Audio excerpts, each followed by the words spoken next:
Привршува великденскиот пост, лекарите со совети за верниците. Особено се апелира враќањето на стариот режим на исхрана да биде постепено, без претерување.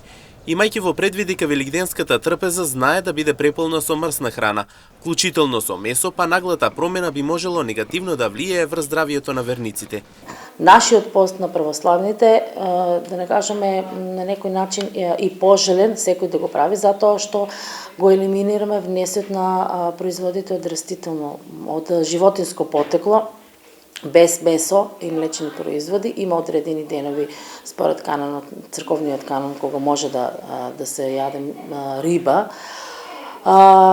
Кога ќе се враќаме веќе во нормалната исхрана, односно да се враќаме во ведувањето на нормалните на мирниците од ова потекло, треба да биде постепено, без претерување, затоа што великденските празници се познати по консумирање на јагнешкото месо, на јајца.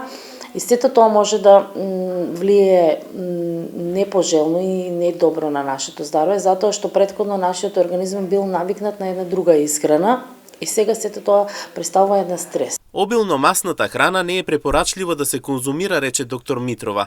Како што вели и таа, таквиот начин представува еден стрес што може да се манифестира со напад на жолчка или панкреатит.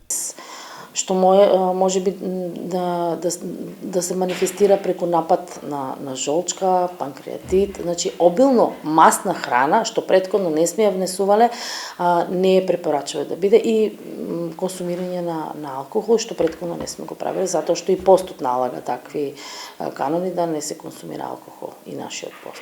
Инаку оно што посебно советуваат лекарите е тоа и понатаму да се продолжи со конзумирање на течности, како и да се задржи начинот на здравата исхрана постепено со внес на мрсна храна.